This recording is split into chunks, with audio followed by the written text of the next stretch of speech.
Any predictions for the Jeff Keighley Presents the 2019 Video Game Awards on Spike TV? I do, actually. So I've been expecting this for a while, and I think now is probably the best time to introduce a new monster flavor. What better time than Jeff Keighley Presents the Game Awards in 2019? So you think Kojima's whipped up something in the lab? Kojima and the boys? I think it's probably Blue Blast. I think that's what people are mostly expecting, but it really could go another way. Yeah, Green Grime has overstayed its welcome. I think it's time for Blue Blast, the new Monster Energy flavor from Hideo Kojima and the boys in the lab. Wait, have you guys not tried Orange Oops? Orange Oops is banned actually in America. So the import tariffs on Orange Oops are sort of out of this world. I don't even think these are real flavors. God, Justin, play with us in the space, dude. You never want to play. You always have to be Mr. Reasonable. I think somebody needs a cup of Red Ralph. Okay, we're done.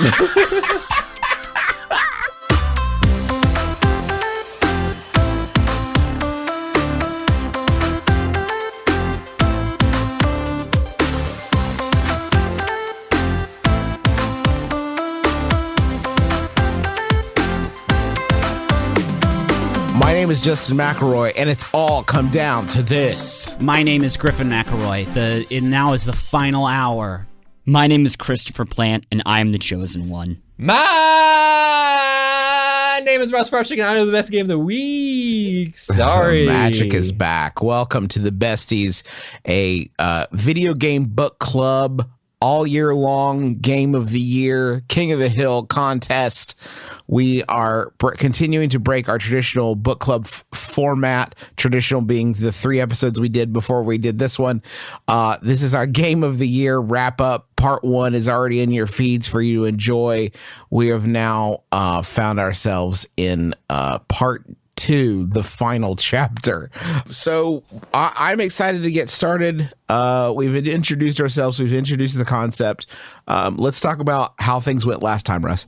Yeah, absolutely. So last time we had 2 rounds of 4 games, and of those rounds, we found 2 winners, 1 for each round. The first winner was Outer Wilds, which I'm pretty sure I picked the right Outer game in this case. Yes. It's Outer Wilds, which is the indie-made space game that made me nauseous, but is also very good, apparently. The other winner was Luigi's Mansion 3, made by the venerable folks at Nintendo, and I am just vamping until Justin sits back in his chair. Sorry, my cat was trying to get into my office. Totally reasonable. You know, you almost didn't need to say that. Trying to bring the authenticity to the show. Almost anyone else could have spoken. There's 4 people on the show. I think we're trying to color the world that we live in inside of the Besties universe. Now we know that there's a cat, and that's it. Yeah, And that's it. Yeah, that's all the ancillary characters. Yeah, that's all. That's all of the characters that will ever be on the Besties, other than the 4 of us and my unnamed cat CJ. So let's tear into it. Oh, I have a special bonus treat that I cooked up for you guys. We had our listener emails section, and we're gonna do those as a wild card lightning round. I'm ready. Can I tell you about my game first? Is that okay? Because here's the thing about my game.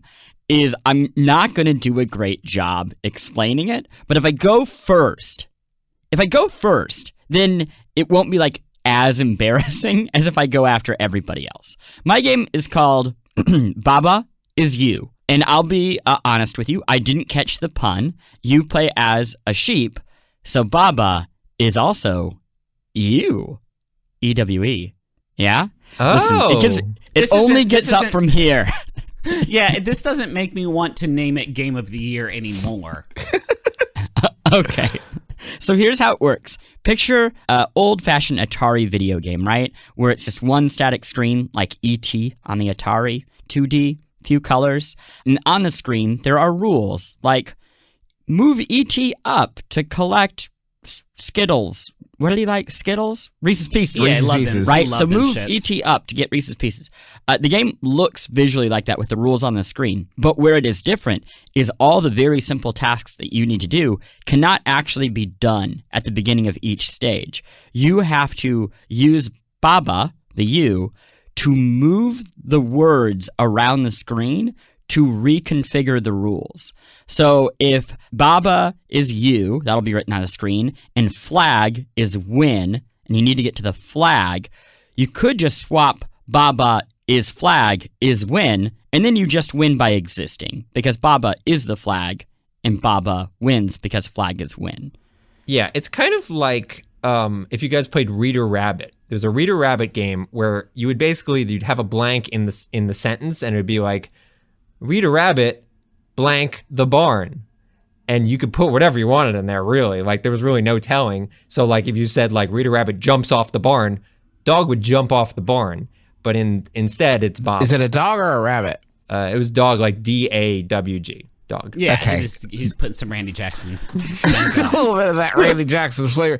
Kind of it's almost a programming game in a weird sort of way. Like, it's bringing in, like, extremely basic game design into the levels, it feels like. Well, until it became incredibly complex, like, programming, which it does. I adored this game, but boy howdy did it, like, I think jump the shark difficulty-wise, like, really fast. Yeah, I would almost say that there are two games. There's, like, the first 50 stages, which are fun. And I think the very traditional sense that everybody will enjoy it. Hey, it's subverting how rules work in video games. You can bend the game. And then the rest of the game is about learning the actual language of the game and figuring out how to, like, use wordplay to break the game. So getting things to turn into two things at once, but then splitting them into two new objects. There are literally puzzles in the back half of the game where stuff that you need to win are not there, and you have to kind of create verbal alchemy to create things to finish those stages. And I'll be honest, here's how I enjoyed them. Watching them on YouTube with very, very, very intelligent people talking me through their solutions. I do feel like I like it conceptually and spiritually, and I think I've talked a little bit about this somewhere. I don't know if it was on this show, but certainly somewhere. It did make me feel dumb, like a multiple number of times, and granted that might be an accurate portrayal of me, but it made me feel dumb. But the other thing that I like, even though I like it spiritually and I like what it's doing, I also really hate Sakuban games, which effectively it is a box-pushing game. Slide puzzles is a way to put it. It's like a slide puzzle, yeah. Sakuban's like the nerdy way to say that. And they just, like, I know what it wants me to do. I know that I need to get the word "and" over to the left side of the screen, but to do that, I have to, like, I hate slide puzzles. And I don't know, I felt like that took a little bit of the charm, even though I appreciate the need for it. It just kind of took a little bit of the charm away from it. And also the fact that, like, okay, I worked really hard to get this word over there, and now it's not quite doing what I think it should be doing, which, granted, has to do with what Plante was talking about, which is, like, learning the language of it. Yeah, that's kind of where it lost me, is, like, when everything sort of did what it said on the tin, right? Like, wall is stop. If you move stop out of that sentence structure, now you can walk through walls because it doesn't stop you. Like, trying to figure out the sort of physical nature of the world to break those rules or to create the rules that you need. Like, I loved that, and I could spend all day playing that. It's when they introduce a thing like the teleport pad, right? And now there's this teleport pad, and it has its own rules. Or now there's this new interaction of this is hot and this is melt, or this is sink and this is stop. And if you push a stop over a sink, then it fills it in, so they both get destroyed. There's certain things that aren't especially intuitive that then, like, it feels like you're not just trying to solve these like physical slide logic puzzles. You're also, like, having to, like, figure out how all of these interactions work. Mm-hmm. And that was, like, a third layer of, like, logic puzzling that didn't feel especially fair, and I was not really willing to put in the time to crack it. Yeah, I think it's we'll talk a little bit about Goose Game later, but, like, I think it shows really well and is, like, an amazing trailer, and I think a lot of the puzzles are genuinely, like, satisfying and really cool to play, but it also, I think, after a while can be rough. I do think, for what it's worth, Switch is, like, the best platform for it, because it's the sort of game that you can just, like, crack away at a puzzle while you're watching Netflix or something like that, or on the subway, and it, like, really fits well for this style of game. I also do encourage people to just watch it. I mean, this is, like, I think kind of my new refrain, and maybe this is just me getting old, but I think there is a value in appreciating games that aren't for you, or that kind of go past what you want to invest in them. Because I think that's a big thing with this game, right? It's not necessarily that I think the design is poor. I think that it just becomes a different thing that doesn't appeal to me as much. But watching people break through it, I mean, I actually love the game more having watched the later levels with like really great explanations of how they work. I'm ready to talk about a different video game. Tell me all about it. I didn't like Bob with you. No, that's my contribution. Anyway, I don't know why. I don't have an explanation. I didn't think critically about it too much. I've got a lot of kids. My game that I'd like to talk about is one that was kind of a late. This is the amazing story. I thought that this game was on our Game of the Year list, so I played it to completion before I realized that it was not, in fact, on our Game of the Year list. So I decided that I would rectify that great shame. Disco Elysium is a CRPG, to use a very meaningless genre descriptor. I've heard that applied to computer RPG and classic RPG. Both. I think at this point it's probably classic. Classic feels like more applicable. It was originally computer, but yeah. That just means you're walking around the world. You're a hard-boiled detective who has lost his memory and is assigned a partner to help you solve a murder in sort of a rundown shanty town, I guess you could say. There's a labor conflict going on between dock workers and the dock owners that you have to try to navigate. There is the question of your missing memory that you have to sort of unfold. And there's all manner of people with like their own individual problems that they need you to help solve. Very like structurally like pretty standard CRPG stuff. The thing that sets this game apart for me, for one, it's really well written. It's really well written. It plays with the fact that it's a video game a lot. I'm not going to like repeat funny lines here or whatever, but like trust that it is a game that allows you to be a sort of an unhinged person who says like really bizarre stuff, and it leans into it and has accounted for you behaving in that way. In fact, let me back up a little bit. There is a bunch of characters in this world that you interact with, but there are also just as many characters that are inside your head, and they're sort of impulses or parts of the psyche that are represented as individual characters, right? So there's one character called one impulse called electrochemistry that is about your need for and knowledge of like drugs and other substances. So when you encounter drugs in the world, electrochemistry will pop up sort of in your own head, in your dialogue, saying like, hey, actually, that would be amazing. Let's get some of that. Let's do that. And if you're higher in your electrochemistry skill, more dialogue options will become available to you and sort of like help to guide conversations, right? Like there's a skill called like suggestion, right? Or empathy. And those voices will pop up when you're mid-conversation to say things like, hey, don't push this too hard. They're close. They're going to break if you push this, or try pushing on that, try digging deeper.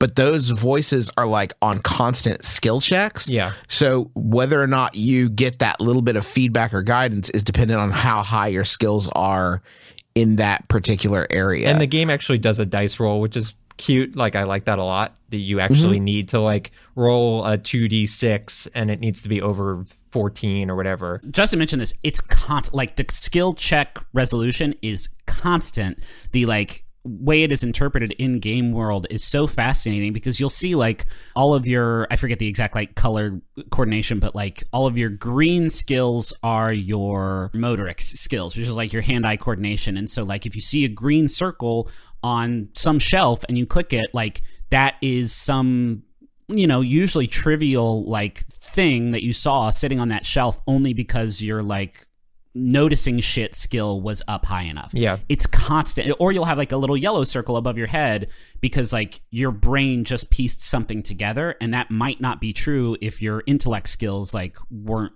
quite as high. So one kind of big point though. This game, I think it sounds amazing and sounds like, honestly, like kind of the future of role-playing games. But on the flip side, it does sound like you have to read a lot and like books. Dude, I I almost bailed on this game because I will say biggest like fault that this game has is, and I'm not, this is not a joke, right? Okay. Very quick sidebar. I personally, and I would apply this to a lot of visual novels, though not all visual novels. I personally don't think interactive media is the best place for huge piles of text. I feel like if I'm into an interactive experience, that kind of shoves me away a little bit and forces me into a more observer position.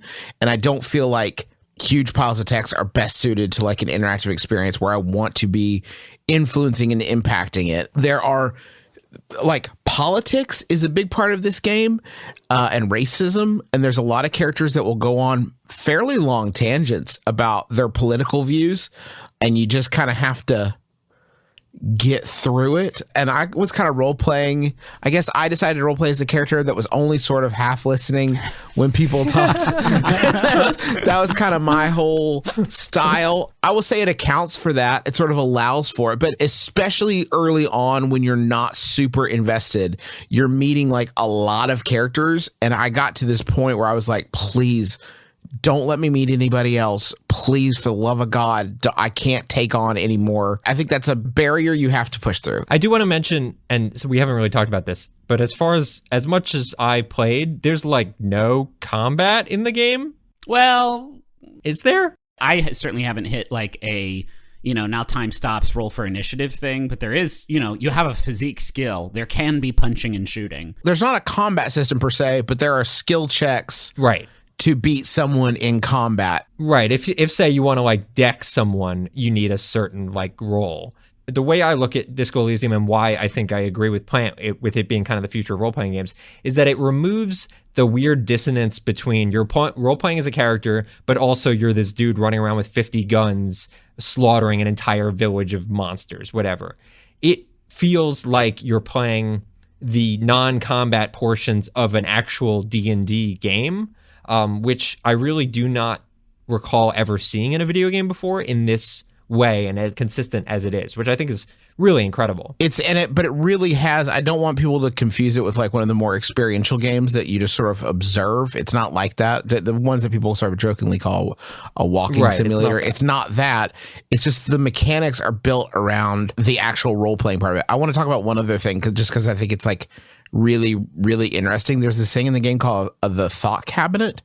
Yeah. And this might have scared me away when I opened the Thought Cabinet. I was it's like, so God. Cool. If I explain the idea to you, it does not do a great job of explaining it. But what they basically are perks, to use a gameplay term, there are perks that, well, I'll give you an example. You'll encounter ideas in the world, thoughts. If you decide to sort of like engage with those thoughts, there's a certain period of time where you choose internalize, and there's a certain period of game time that will pass where you'll be thinking about this thought that you encountered, right? Once it's done, once you're done thinking about it, it turns into something you've internalized, basically a perk that will grant you a plus to this skill and or a minus to this skill. In some case, there's one called like actual art degree. If you talk to people about art a lot, eventually that option will come up and you'll think about like, did I have an art degree? And at the end of it, yeah, I did. So that's like, and it's like a perk that you will continue to have. There's one, what was the one that was about you being like a really great cop, like a rock star super cop, some kind of superstar. That's what it's called.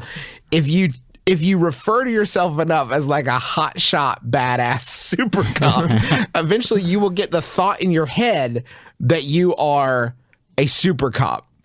And what it does, if you finish the thought, it lowers your logic skill 1, but raises the caps for all your other skills. Yeah.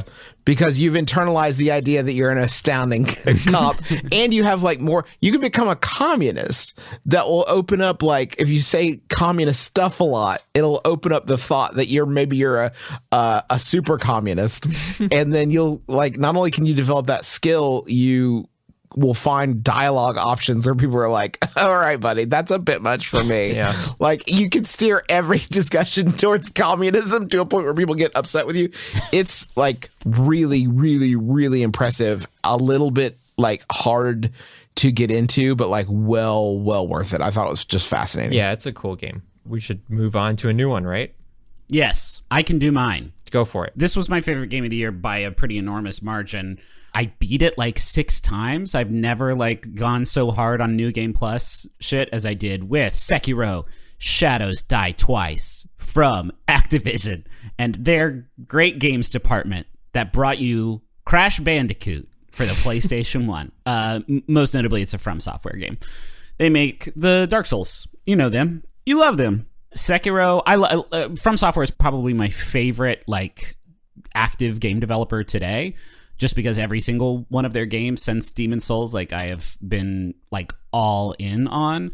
And I was really worried about Sekiro before it came out because there were a few things about it that seemed like they were kind of a departure. Namely that like it was peeling away a lot of the RPG stuff that existed in Dark Souls and Bloodborne. It's not necessarily all about creating these very specific character builds. There's not a character creator at all. So it's not like, oh, well, I spec'd in pyromancy and dexterity weapons, and that's how I play the game, and it determines. And there's certain builds like, oh, if I go with a magic build, then it'll be easier for me to hang back and sort of pick off bosses and wait for them to die. Sekiro is a very much like a character action game.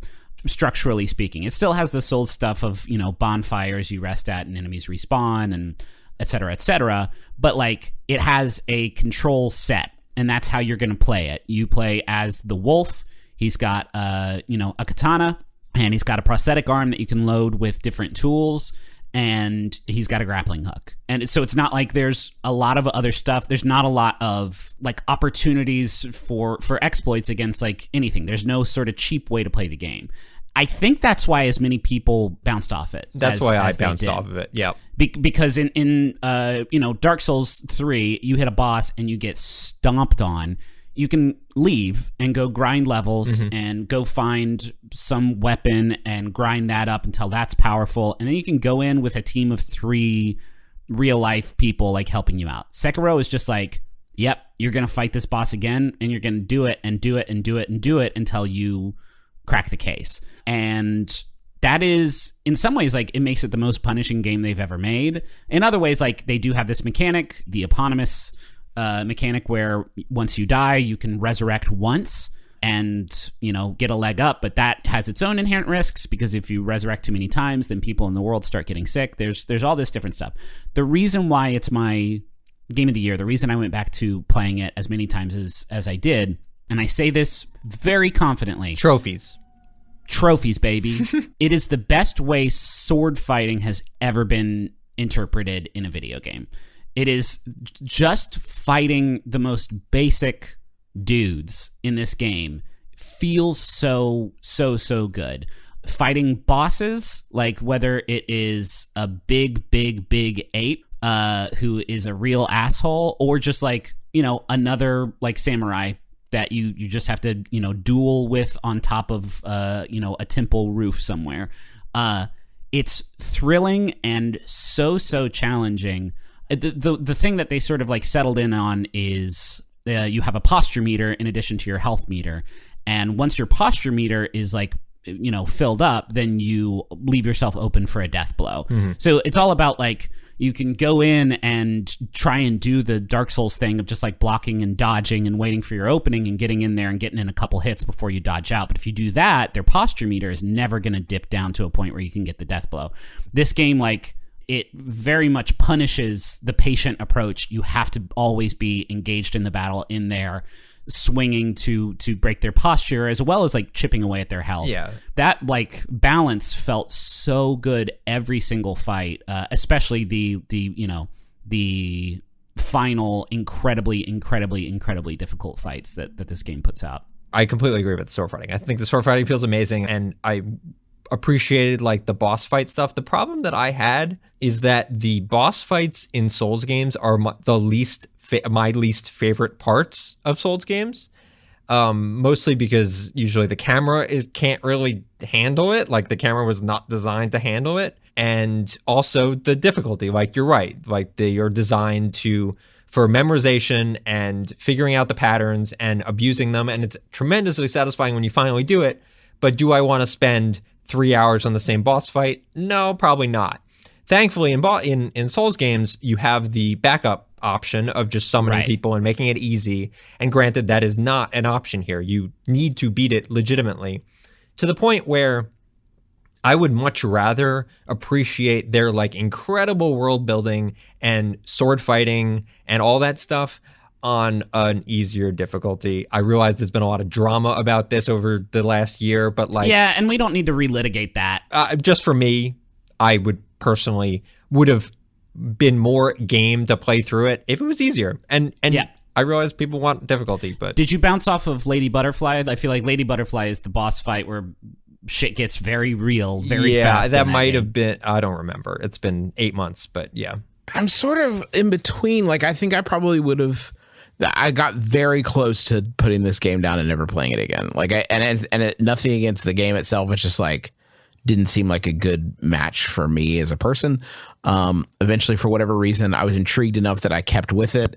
And that weird sort of like effect of loving it more because I had to work very hard to get good at it. I did enjoy, for somebody that doesn't have like, you know, my track record with these sorts of games is a little mixed. What I did like about, normally am very put off by the whole like get good sort of mentality. What I did like about it in this game is that a lot of times in the Souls games, when people talk about getting good, what they actually mean is to get a weapon other than the weapon you've been using for the entire game and level it up and learn how to use that. Shoot the dragon in the tail for no reason and get the best sword for the first 5 hours. Right. And then it's like, what I liked about this game is that like I did have the stuff I needed. Like, I didn't not have like the huge hammer that kills him instantly. Like, I had the stuff I needed. I just kind of had to bang my head against it until I got the rhythms. And like I watched, I mean, God bless a lot of the very entertaining YouTubers that put up like strategies for how to do good at the bosses. Like they were those are great to watch. But I thought it was fantastic. Justin did DM me after completing the last boss fight with an exuberant like, fuck that dude, yeah. And that's it's rich stuff. It's rich and delicious. Yeah, I very much enjoyed Sekiro Shadows Die Twice, a video game by the developer of Crash Bandicoot and Blasto. I think it's my favorite game of theirs. I think Bloodborne was up there, but this is the first game where I have really had to engage with all the mechanics of combat as designed by From Software, and not just like hide in a corner and pop off spells and block and block and block and block and block. This was the one where, you know, there is progression, right? There are some things you can do to try and get a little bit of an edge. Like if there's an enemy that uses a lot of thrusting attacks, there's a counter skill for that you can get where you just stomp their sword to the ground and open them up for a death blow. That feels good every time that you do it. That's an interesting mechanic too. The first time that I saw that happening in like a video, I thought like, well, I'm never going to fucking do that. I got to find some other way to work around it. Right. And then if you play long enough, like, no, I am going to have to learn how to stomp on their sword and stab them. But once you did it, like there's not a workaround. Like you have to figure it out. You have to like, I never parry in the Souls games. I never like do the thing where you press the shield right before the hit comes in and you block it, right? I either block or I just dodge roll away. You can't do, like, you have to be engaged and you have to be using all of its systems all the time in order to succeed. And it was as soon as I like reprogrammed my brain like around that like Lady Butterfly early boss fight period that the rest of the game really like smoothed out for me. Yeah. Which I thought was really interesting. I beat this game a ton because it's also a pretty fun game to speed run because it's really just mostly a series of bosses that you can kind of sprint to. I think it is the most like satisfying game to play that came out this year. It's also very like visually striking and, you know, it's a cool sort of setting and yeah. Let's move on. Russ Frushtick. What's the last game of this round? Okay, my game is one of the hardest games to search on Google, and it is Control. Try typing Control video game and see what comes up. It's generally a Wikipedia for a controller. Control is made by Remedy Entertainment. They are the studio that made Alan Wake. They also made the regrettable Quantum Break. and the Max Payne games. Control, real quick premise, you basically are this woman who walks into a generic building in Manhattan. It's just like an office building, but it's completely empty, and you don't know why it's empty, and there's a weird janitor there. And slowly but surely, you get introduced to this world. The building is called The Oldest House, and it's a world that is really, really tough to summarize. But effectively, there's like a Lynchian mystery of weird objects going on, where these objects, these like very recognizable objects, have like a ton of like energy and power around them, like metaphysical power. And there's been this science organization that's basically been studying them and understanding how they work. And it's sort of this like really, I'm just talking about the narrative specifically for the time being. I think it's a perfect example of how to introduce a very complex world and universe in a very slow and methodical and thoughtful way, to the point where when it starts, you have no idea what's going on, and everything's confusing, and they're throwing words at you and you don't know, but you're meant to be that confused. Like, you are meant to be the outsider in this, and as the game progresses, you are slowly introduced to the reality of this world and how it works and what these terms mean. It's just like you're learning a new language. It's the thing Remedy does. Like, it's the thing Remedy is good at. I had trouble like sort of conceptualizing this game until somebody sort of floated that by me. Like in Alan Wake has this like supernatural entity that is, you know, kind of the antagonist, and throughout the game, in, like Russ said, like a very Lynchian fashion, like it very slowly rolls out like what the rules of this thing are. And that's not, like, I don't think Alan Wake is a very fun video game mechanics wise, but like that air of mystery, I do not think there is another game developer that is as good at sort of you know, developing that out. And I would also say I don't think there's another developer that is doing these style of games, which I would definitely qualify as like AAA games, that is also taking so many risks with the narrative and with the game. Maybe Kojima is probably the only other developer that does it. Obviously, I think Remedy's narrative chops is a lot stronger than Kojima's, as we've talked about Death Stranding quite a bit. But I think the amount of risks that they're taking and the fact that they're nailing them, like, I think David Cage took a lot of risks. I don't think he's a good storyteller or writer. So I think the fact that they are taking these risks and nailing them in relatively expensive, game design environments. This was not a $300 million game, but still, like, we're talking tens of millions of dollars to make this sort of game.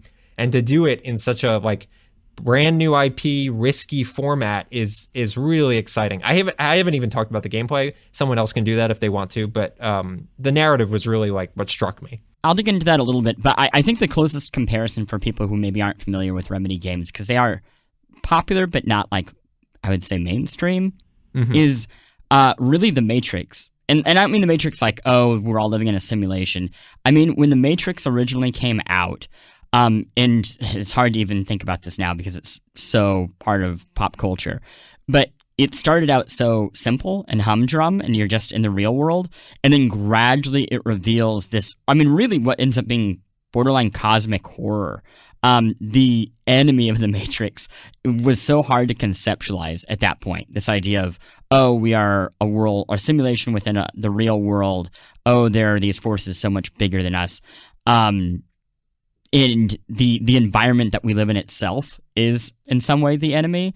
And I think the same thing is how I felt with Control, where the evil, the antagonist of this game, sure, they're like, I mean, it's a shooter. That's like the third-person shooter. That's a very short way of saying it. There are enemies that you shoot, but they are the least scary thing about the world that you're in. There are pyramids floating in a netherverse, in sounds that just kind of, I don't know how to even describe them. I would call them big refrigerators you have to fight. Yes, and insects. I mean, everything. The very mundane can become very scary, I guess, is the point of the game. Yeah, kind of like Psyops. I'll do the gameplay. Yeah, it's kind of like Psyops a little bit. Yeah, it's kind of Psyops-y. You got mind powers and shit. You get throw dudes, and you feel. This is one of the best superhero games. It's not a superhero game, but it feels like you are a superhero. By the end of the game, you get so many awesome powers, and because Remedy is so obsessed with physics, like everything in the world is a physics object. So you like have a force throw and you can just like lift the desk up, and the desk has like all sorts of shit on it, and that all goes flying, and you're hurling stuff around, and it just, oh God, it's the best feels amazing. Jedi game not called Star Wars. Like, getting those Yeah. Jedi powers. Yeah. And maybe better than some called Star Wars. All right, y'all. What's it gonna be? What is the best game of this round? This round feels very stacked to me. It does. I It's tried tough. to This split is them a up, tough one. but there's really no good way to split up all the games. So I agree. This is a very stacked round. So we all agree it's Baba is you? Cool. Okay. Oh, that is actually, thank you, Plant. You've given us a good entryway. It's definitely not Baba is you. Good game, but yeah. Yeah, I mean, I would vote for Control. I know you two are pretty jazzed about Sekiro. I am pretty jazzed I know about Disco Sekiro. Elysium isn't going to make it just because y'all didn't get deep enough into it. Highly recommend, though. Please try and enjoy. I enjoyed I think the concept, like we've said it a few times now, like it I hope this is the future of RPGs. It does stuff with CRPGs that has Griffin, never its been done corpse is before. on the road. It's gone. We have driven It's past. rotting. Please root for your ninja now. My Sekiro's just good. It's the best feeling fighting game ever. It's what I made this point when we were like playing and talking about Star Wars Fallen Order, which is trying to do kind of a Souls thing. That the sword fighting just sword fighting in video games is going to be ruined for me after Sekiro. I dropped a GIF in our Slack room of just some like dope hitbox porn in one of the boss fights, and it reminded me just like how slick as shit this game was. And So Sekiro and Control, I think, are very similar in that they are the culmination of everything that their studios were trying to do.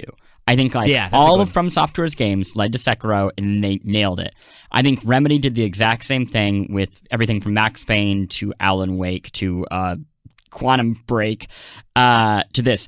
The difference that I would say is Sekiro did it with the help of Activision, and Remedy I don't did it think by. that should matter. No, I just think it's interesting that Remedy had to like piece on Microsoft, partnered with 505 Games, who everybody's familiar with. IL-2 Stromovic. They brought us so many big jammers.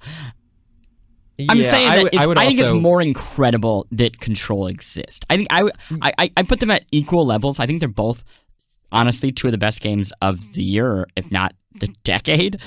But I think since they're equal on that level, if I'm thinking degree of difficulty, I think it's kind of a miracle that Control exists. I had a bevy of performance issues with Control, and on the I guess on the what I play it on Xbox One, I guess probably played on Xbox One.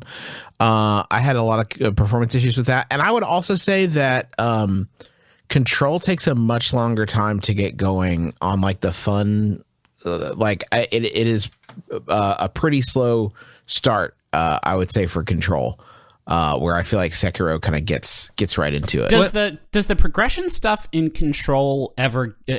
It didn't really click for me. I didn't finish it, but like you find these little upgrades that you can slot in, and none of the upgrade. And this is my biggest pet peeve. I talked about this last Besties when we talked about like God of War and stuff like that. Sure, like, yeah. The addition of these really shallow RPG mechanics on games that like don't really need them. So like, oh, I found a boost that makes my gun recharge 3% faster. Like, Yeah, I don't care. I would That's not grant exciting. that the like weird meta behind Control, like under the surface, like outside of just like the weapons you find and the powers you get, does not work. It's like one of the few things in the game that like feels very. Oh God, I forgot about all that shit. I hated that. That all sucks. Let me Here's the just thing, add this. I do ahead. not personally care who wins this round. I Or get it. I'm any glad you round for that chipped in matter. with that, Russ. Thanks. So I think Sekiro if you guys, I'm fine giving it to Sekiro. I will care a lot more in the finals because there is a game that I will fight for a little bit harder. I love Control. I think it's spectacular, but I am willing to concede that you guys like Sekiro more. So Fantastic. It's Sekiro. We're going to take a break now, and then we'll come back with a super speedy lightning round of your submissions. Okay, so I have wild card seeds here. What I did was we opened up you didn't know you were voting, and I didn't know you were voting until I decided that you were in fact voting, listeners. We asked for you to tell us your number one game of the year with a little bit of information about why it was your number one game of the year, and I have pulled all of your submissions into a bracket. First, I want to pour one out for the games that only got one vote. You proud soldiers, please keep carrying on. Ace Combat 7, AI, The Somnium Files, Ring Fit Adventure, which is dope. That is pretty good. I a good actually one. started playing that. It's pretty good. It's very good. Observation, Bloodstained, DMC 5, Marvel Ultimate Alliance.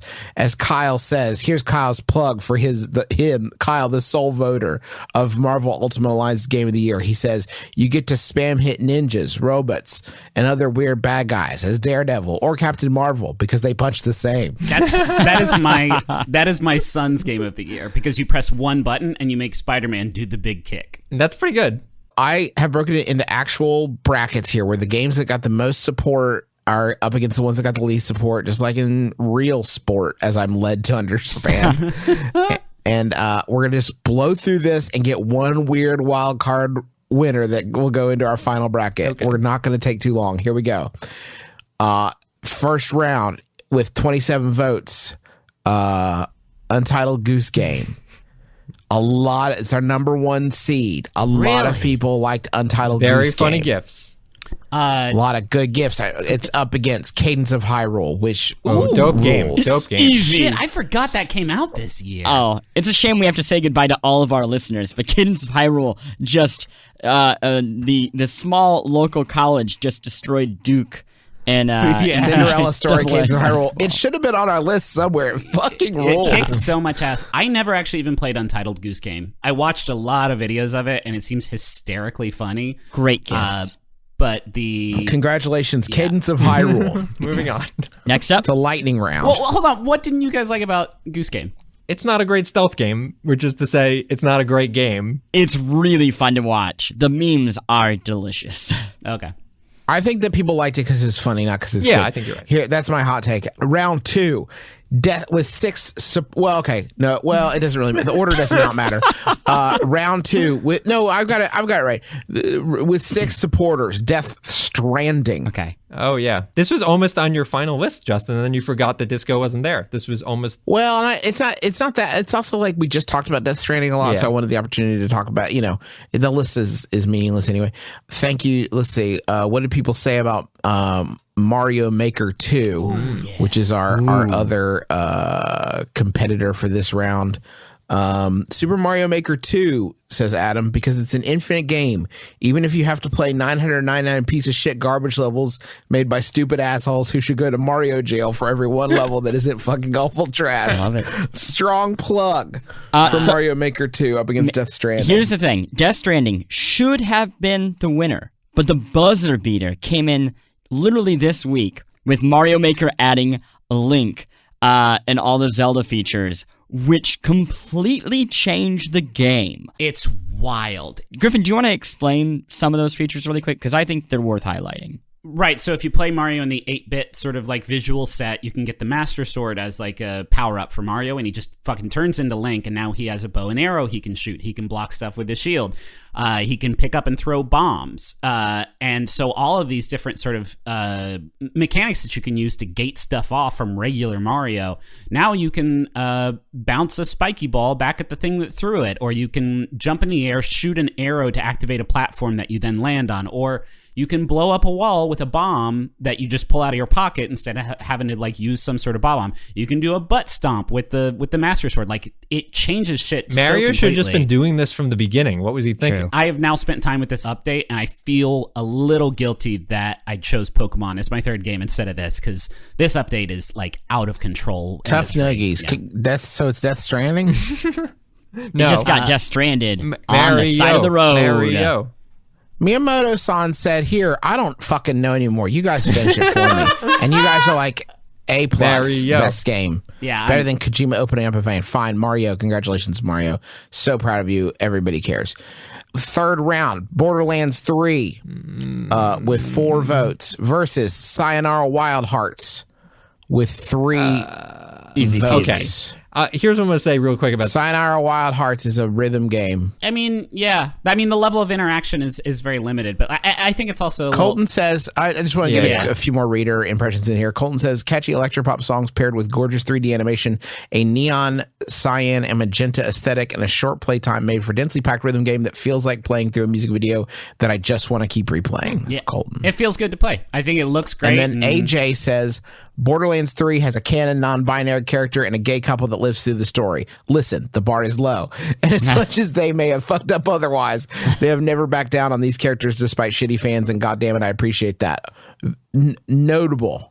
Noble and notable. Did any of us play Borderlands 3? I played a few hours of it at a preview event. So I already have 100,000 guns in my home. I just couldn't stand another million in there from Borderlands, which shoots guns out of your TV. Yeah, it's Borderlands. I'm sorry, I'll not trust to y'all not on to this one. not to diffuse know. it, but like it didn't feel like that really any much of a departure from the game that came out 7 years ago. Also, here's the thing: whichever one wins, I'm going to be honest, is not going to win in the next round. So sure. So let's congratulate Sayonara Wild Hearts for at least doing something new. Yes. And also free with Apple Arcade, and I think it's a really, really great yes. It's a great. like it's a it a lot. great Play it with a game to, controller sell though. service. Don't play it on a touchscreen. Okay, last round. And y'all were fucking wild for this one, huh? Fire Emblem 3 Houses. Yeah, this was almost on my top 3, to be perfectly honest. People were wild about it. 23 of y'all thought that this was a very good game. David said Fire Emblem should be game of the year because Edelgard smashed the iron fist of a corrupt religious institution, the status quo of arranged marriages, and the harmful notion that only people with magic crests matter, all in one fell swoop. I don't know what any of that fucker means, but it sounds good to me. Yeah, it's a good game. I really enjoyed it. I played it through twice. It's a great Fire Emblem game, and yeah. I really liked it, but I kind of fell off because running around the school and you find a handkerchief and then you talk to 40 people saying, is this your handkerchief? Is this your handkerchief? What about this? Is this your handkerchief? Persona, Griffin. You love Persona, and that's that same shit with the school. Okay. And I'm actually going to put it up against Ring Fit Adventure. Okay. Wait, what was it supposed to It be was up Zelda, against? right? We had a lot of like single vote. Okay, actually, I'm sorry. There was a number 2 with 2 votes that actually should be in this round right now, and it's Kingdom Hearts 3. Oh no. Here I go again. Kingdom Hearts 3. Hey, boy, we're doing like a year-end wrap-up episode, I think, next week. Yeah, but we're not going to be talking about specific games in that. So. Oh, well then Kingdom Hearts 3 is like the worst game I've ever played in my entire life. It's the worst game I've ever finished in my entire life. Were you satisfied with the arc of Mickey by and large? That's all I want to know. I wasn't satisfied with any of the arcs, and like it was not even an issue of me not understanding the story. Is an issue of that the story was bad and the game felt bad, and you mashed buttons until you turned into a carousel or a big lion, and wow. I've never gone into the end level of a game with more sort of disdain for it than I did this one.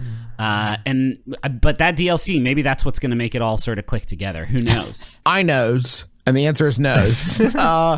So, Fire Emblem? Sure, yes, Fire Emblem. Which one Yeah, had sure. Donald Duck squawking out, this might be a good place to find some ingredients every 15 feet? Was that Fire Emblem I think or it was was that Fire Kingdom Emblem. Hearts 3? So, yes. Was he sedated?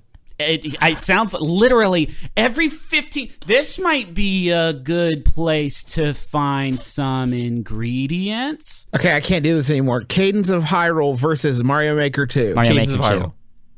Mario Maker 2. Fine. Cadence of Hyrule. Oh, Well, fuck me. I thought this was supposed to be quick and easy. I'll give him We Mario. all liked Cadence of Hyrule. Only half of us like Mario Maker 2. Cadence of Hyrule. Cadence yes. of Hyrule.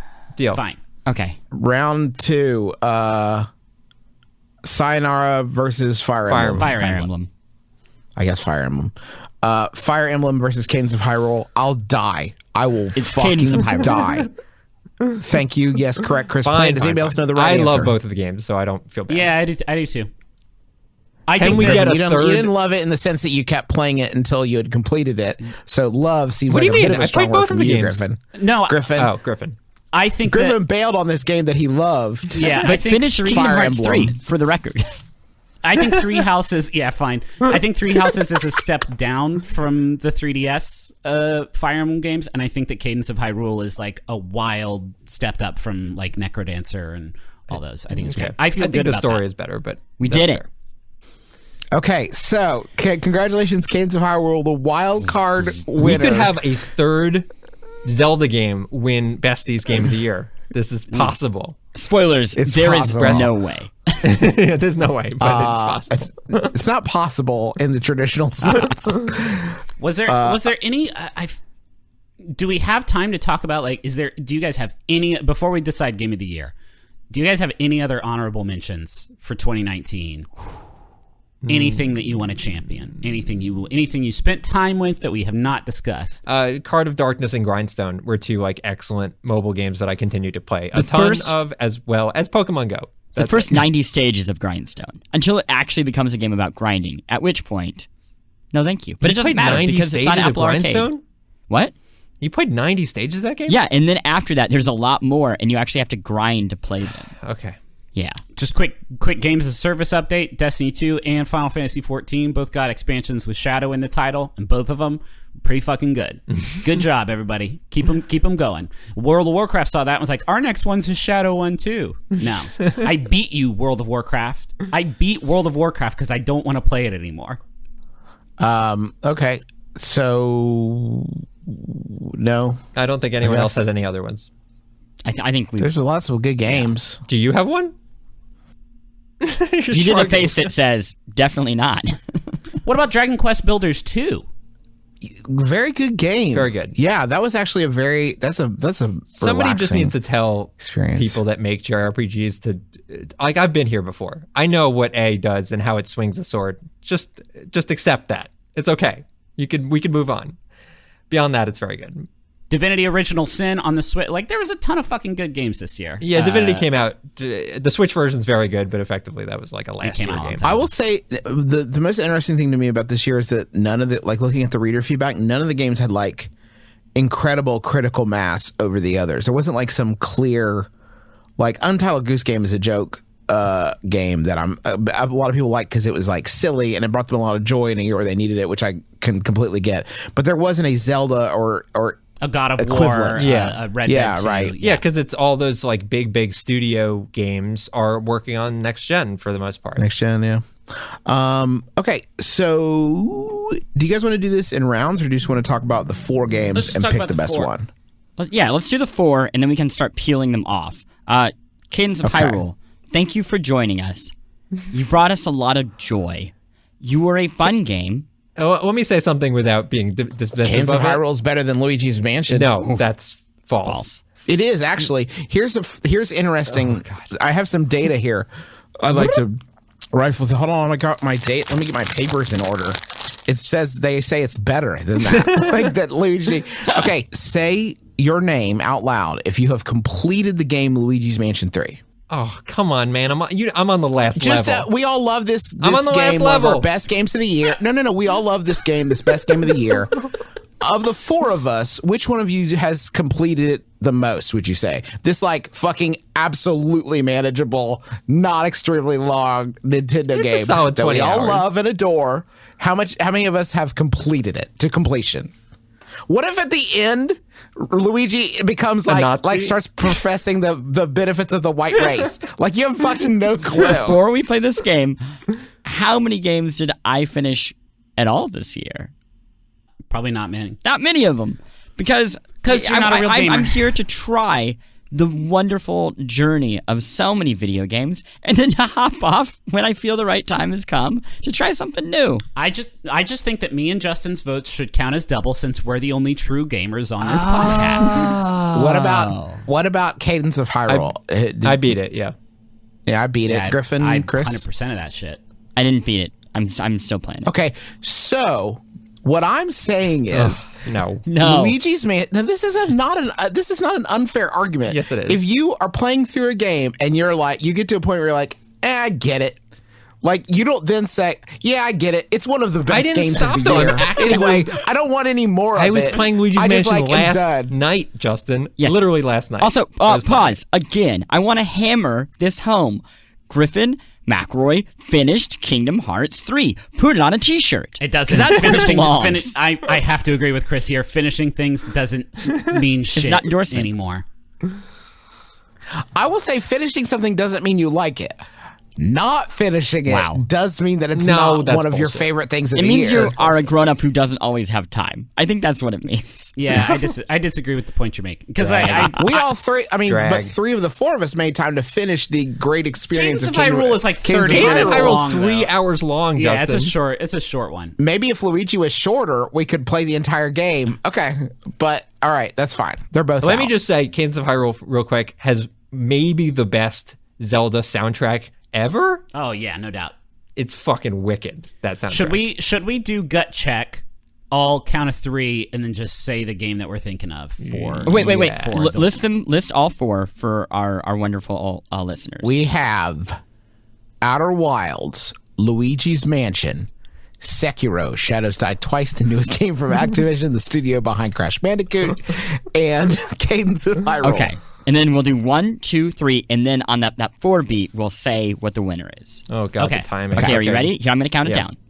1, 2, 3, Outer Wilds. Luigi's Sekiro. Mansion. Sekiro, Shadows Die Twice, the newest game from Activision, the studio behind Crash Bandicoot. What did you say, Russ? I said Luigi's Mansion. What did you say, Chris? Outer Wilds. I will say the problem with this, from my I'm going to voting, switch to Cadence just so we're all completely... maybe the problem with my voting is this. Outer Wilds I physically couldn't play because it made me vom. And Sekiro made me too scared because it was too hard. So really there are only 2 games in here that I played extensively. And of those 2 games, Luigi's Mansion was definitely my favorite. This is such a weird year. It's a weird year. It's such a weird year. I said that last year too, but last year seems like, you know. Wait, what was last year? Wasn't last year Breath of the Wild, or is that 2 years ago? No, that was 2 years ago. Last year was Red Dead and God of War. God Like, those of were War, the 2 games that like we were trying to think of. Like most God of War, places or are picking Red between Dead, those that was 2. depressing. Beloved, unenjoyable game. Red Dead Redemption 2. Yeah, I don't know, guys. Sekiro was just it was my number 1 with a bullet. But that said, I think it would be disingenuous for me to pick Cadence just because I did really, really like it, but it didn't make like a... Yeah, it wouldn't be in my top 5, for It didn't make such an impression, which I think you could figure out by whenever it made the lightning round list. I had forgotten about that game's very existence. Okay, well, let's shuffle it off. Jettison Fair. into Yeah. space. I would also... Mr. Luigi is also dismissed from class. He may leave the room. None of us liked his game enough to keep playing it. We all stopped. I love that game. That's not... Okay, wait. Okay, stop. 1 second. What?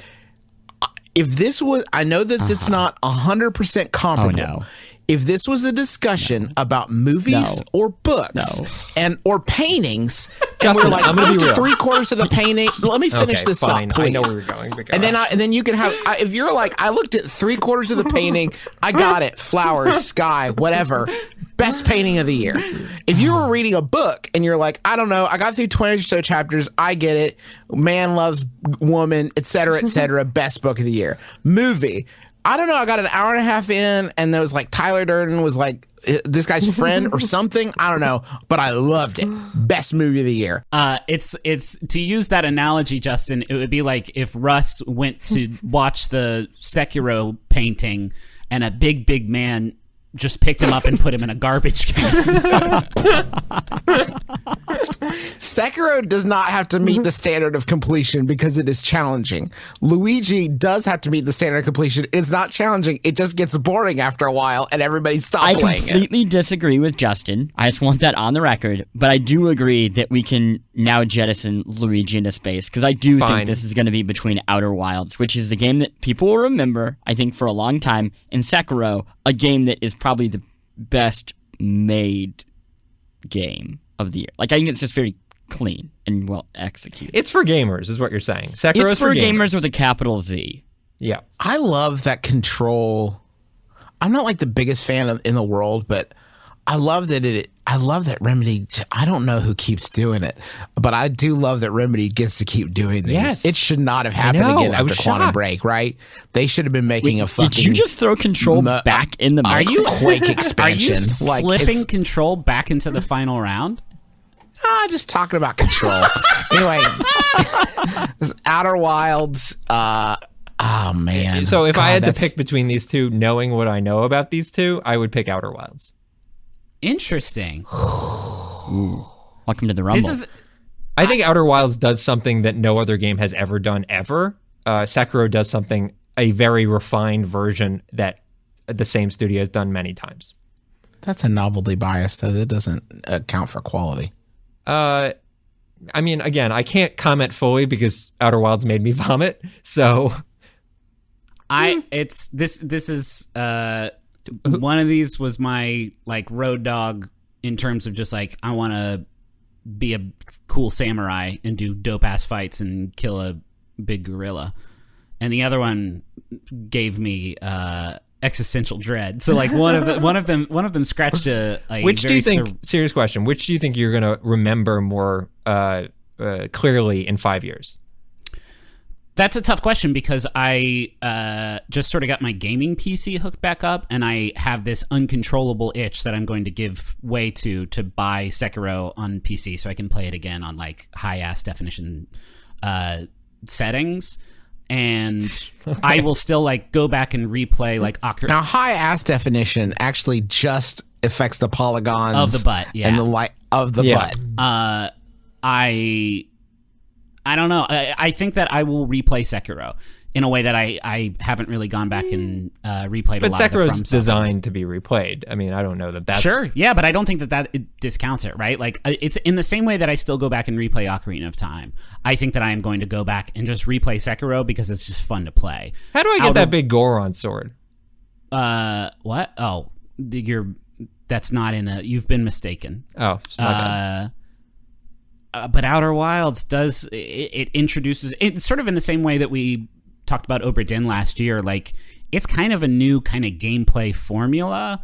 I would argue that is a huge success on top of the like narrative things that it I'm going to put forward an idea for the value of this very prestigious award that will influence really the direction of the industry for decades to come. I think when we throw the prestigious bestie behind a game, we are also championing it and introducing it to an audience that maybe would have missed it the first time. And I would say, I think Sekiro is doing just fine. I think the people who care about Sekiro, they've had their time with Sekiro. They love Sekiro. I think there are a lot of people who maybe us giving Outer Wilds the bestie is going to be what gets them over that hump, makes them go buy that vomit bag, put it next to them on the couch, and play the greatest game of the year. I don't care about that. A valiant effort. It's a sweet effort. Take my vote out of it. No, I'm fine with Outer Wilds. Okay. I'm genuinely fine like putting a vote down on Outer Wilds. I think that Sekiro was my number one. Outer Wilds was probably my number two. And we can all agree that it was my speech that won everybody over.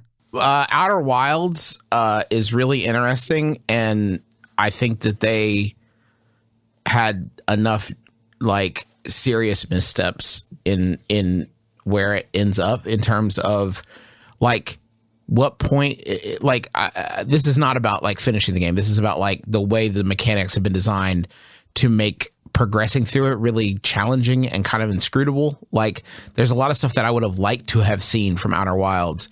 And too many of the elements were so frustrating in a way that, like, I think, I don't know, it put me off of actually, like, the entire experience because it seemed to like, if you're doing all this other interesting stuff, why do I have to fuck around with spaceship controls? It's funny controls? because like, that's my feeling on Sekiro.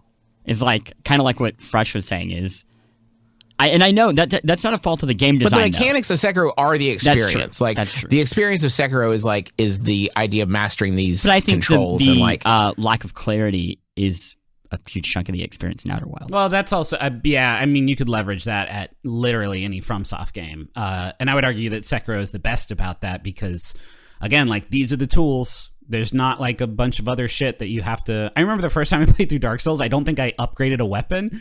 And I beat the final boss and then like got on YouTube and realized like, oh my God, like that's actually a huge part of this. Why didn't they ever really lean hard into that? I think this year might fall down to the passion, and it seems like the passion is most on Sekiro's side here. Yes, I think that is true. And I'm fine removing given the fact that like I genuinely physically couldn't play one of the games and was like just a little bit too scared to play the other game, I'm fine removing my vote from the equation, which is to say, I think just with Griffin and Justin voting, it probably is Sekiro no matter what Plante says. Sorry, Plante. It's okay.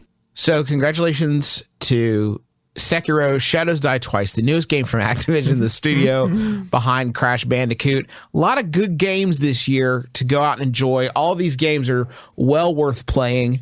Yeah, and just to say this real quick, like I am genuinely really thrilled with our entire list, including the submissions that the fans made. Like there's a lot of awesome games in this list.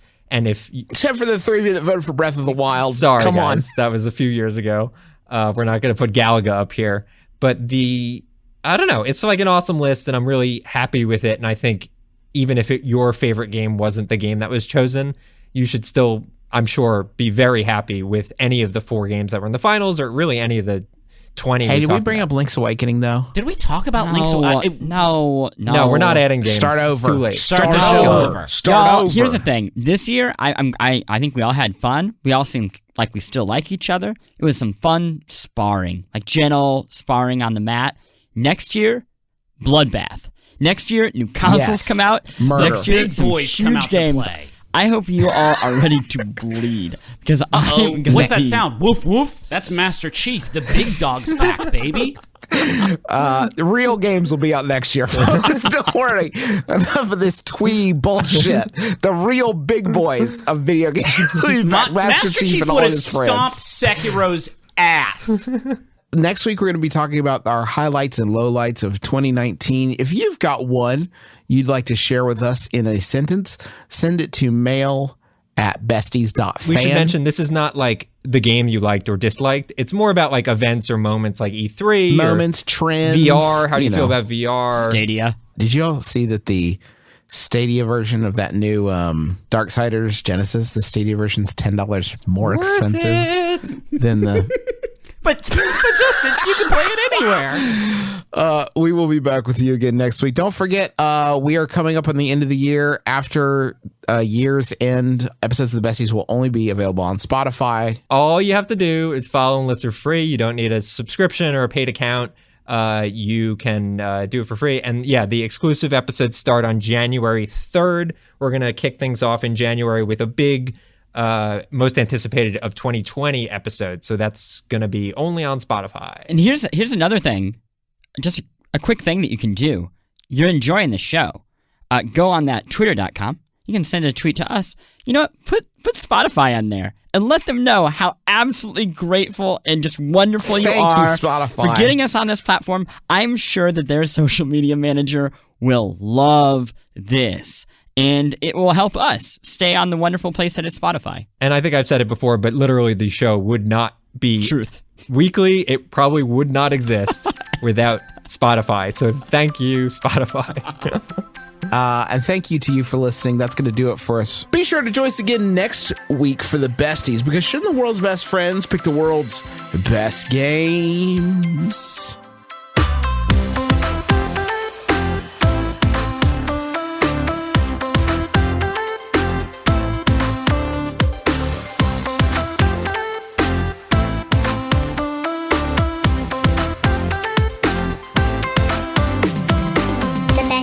Is a Spotify original podcast in association with Vox Media. The show is edited by Jelani Carter, and our theme song is by Ian Dorsch. Besties!